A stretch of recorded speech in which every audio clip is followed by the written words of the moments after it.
आज के टॉपिक में हम स्पीशीज़ इंटरेक्शन को कवर करेंगे।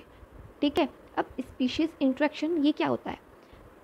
स्पीशीज़ जो होती हैं, एक स्पीशीज़ अपने से एकदम डिफरेंट स्पीशीज़ के साथ इंटरेक्ट करती है।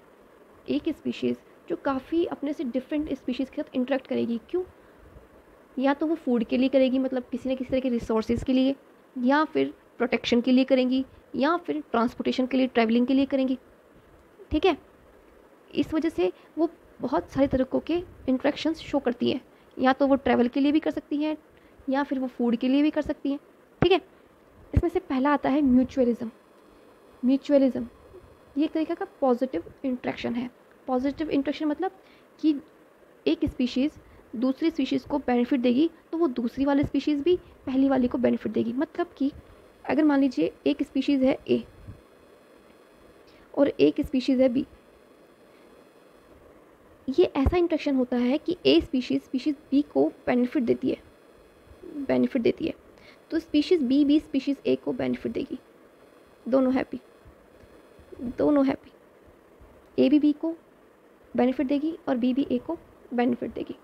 ठीक है, mutualism in this interaction interacting species get benefits from each other. दोनों ही एक दूसरे को बेनिफिट देगी। इसको दूसरे नाम से बोल सकते हैं सिम्बायोसिस, मतलब लिविंग टुगेदर। शर्त यह है कि साथ साथ में रहेंगे तभी तो एक दूसरे को बेनिफिट दे पाएंगे। साथ साथ रहेंगे तभी तो बेनिफिट प्रोवाइड करवा पाएंगे। दूर दूर रहेंगे तो बेनिफिट किस तरह से देंगे एक दूसरे को? रिसोर्स हो, चाहे प्रोटेक्शन हो, चाहे ट्रांसपोर्टेशन हो, साथ में रहेंगे तभी तो बेनिफिट देंगे ना। दूर दूर कैसे बेनिफिट देंगे? ठीक है, उसमें से पहला म्यूचुअलिज्म का टाइप आता है ऑब्लिगेटेड म्यूचुअलिज्म। ऑब्लिगेटेड इसका मतलब होता है कि ये एक तरह का कंपल्सरी है।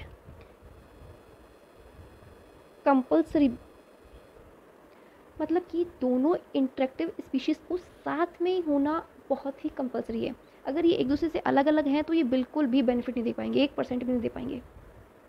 ठीक है, अगर ये दोनों स्पीशीज़ साथ साथ नहीं रहेंगी तो ये बेनिफिट बिल्कुल भी नहीं दे पाएंगी। जैसे एक बहुत फैमिलियर एग्जांपल लेती हूँ पॉलिनेशन का, बहुत ही फैमिलियर एग्जांपल लेती हूँ। पॉलिनेशन क्या होता है? जैसे अपने प्लांट है,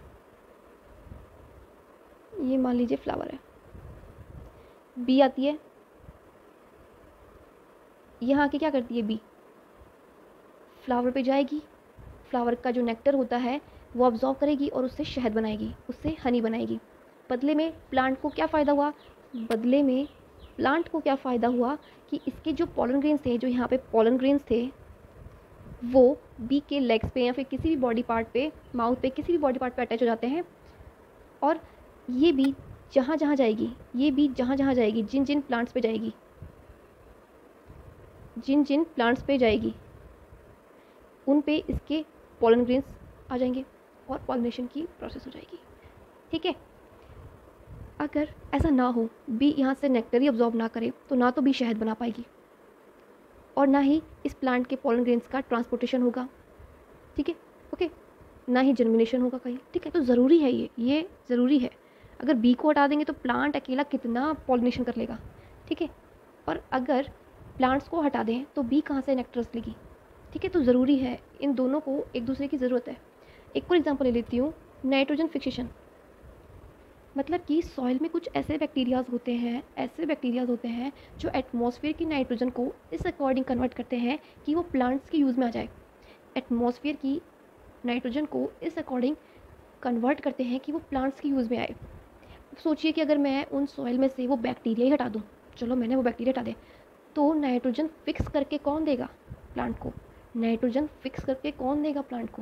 क्योंकि अगर आप बैक्टीरिया ही हटा दोगे नाइट्रोजन फिक्सेशन करने वाले, तो नाइट्रोजन नहीं जाएगा प्लांट्स के पास। तो प्लांट्स में नाइट्रोजन की डेफिशिएंसी हो जाएगी। और अगर प्लांट्स में नाइट्रोजन की डेफिशिएंसी हो जाती है तो उसको उस अकॉर्डिंग डिजीज़ होने लग जाती है। नाइट्रोजन से कमी की जितनी भी डिजीज़ होगी वो उस प्लांट को होने लग जाएगी। देखा, तो दोनों का साथ में रहना ज़रूरी है। नाइट्रोजन फिक्सेशन बैक्टीरिया जो होते हैं वो ज़रूरी है एक प्लांट्स को, कि वो हमें नाइट्रोजन फिक्स करके देंगे। ठीक है, और बैक्टीरिया का क्या फ़ायदा होगा? बदले में उनको शेल्टर मिल जाएगा, एक जगह मिल जाएगी, हैबिटाट मिल जाएगा, रहने के लिए सेफ जगह मिल जाएगी। ठीक है, तो दोनों ही एक दूसरे के बिना नहीं रह सकते हैं। दोनों में से एक को भी रिमूव कर दिया जाए, बैक्टीरिया को भी रिमूव कर दिया जाए, तो प्लांट्स को नाइट्रोजन कौन फिक्स करके देगा? अपन तो करके देंगे नहीं ना। तो प्लांट्स को नाइट्रोजन फिक्स करके नहीं मिलेगी तो उसको डेफिशिएंसी होगी और उसको फिर उस हिसाब से डिजीज़ होगी। समझ गए? तो दोनों स्पीशीज़ का साथ में ना ज़रूरी है। ओके, सेकंड टाइप क्या है, फैकल्टेटिव म्यूचुअलिज्म। ये दोनों स्पीशीज़ भी एक दूसरे को बेनिफिट्स देगी, ये दोनों स्पीशीज़ भी एक दूसरे को बेनिफिट्स देगी, बट अगर ये साथ साथ नहीं है, अगर ये साथ साथ भी नहीं है तो इनको कोई प्रॉब्लम नहीं होने वाली, इनको कोई प्रॉब्लम नहीं होगी, ये मर नहीं जाएंगे एक दूसरे के बिना। शायद ऑब्लिगेटेड में ऐसा हो सकता था कि एक दूसरे के बिना इनको नुकसान है, बट फैकल्टेटिव में ऐसा है कि अगर ये एक दूसरे के साथ रहे तो वेल एंड गुड, बहुत अच्छी बात है, म्यूचुअलिज्म बहुत अच्छा शो करेंगे, बट अगर नहीं भी है तो भी ये ख़त्म नहीं होंगे। इसमें क्या होता है, जो सी एनिमोन होता है और हर्मिट क्रैब होता है, इन दोनों स्पीशीज़ के बीच इंट्रैक्शन होता है। सी एनिमोन एक वर्टिब्रेट है, इनवर्टिब्रेट है। ये क्या करता है, हर्मिट क्रैब को प्रोटेक्शन देता है उसके प्रेडेटर से। क्यों? क्योंकि सी एनिमोन्स के पास टेंटिकल्स होते हैं, टेंटिकल्स होते हैं जो क्रैब को बचा लेता है उसके प्रेडेटर से। बदले में हर्मिट क्रैब क्या करता है सी एनिमोन के लिए, हर्मिट क्रैब जो भी फूड खाएगा ना, वो ऑटोमेटिक उसके कुछ थोड़े बहुत जो पार्टिकल्स रह जाएंगे ना, वो सी एनिमोन्स तक पहुंच जाएंगे। जो भी चीज़ खाएगा हर्मिट क्रैब, वो थोड़े बहुत पार्टिकल्स खुद खाएगा और कुछ कुछ एटमॉस्फेयर में रह जाएंगे, कुछ कुछ वाटर मीडियम में फैल जाएंगे, जिसको कौन ग्रैब कर लेगा, सी एनिमोन। ठीक है, तो सी एनिमोन का काम भी बन गया। दूसरा, जहाँ जहाँ हर्मिट क्रैब जाएगा, सी एनिमोन का ट्रांसपोर्टेशन वाला भी ईजी हो गया, ट्रैवलिंग वाला भी हो गया, फ्री फोकट ट्रैवलिंग, मेहनत ही नहीं करनी पड़ रही उसको।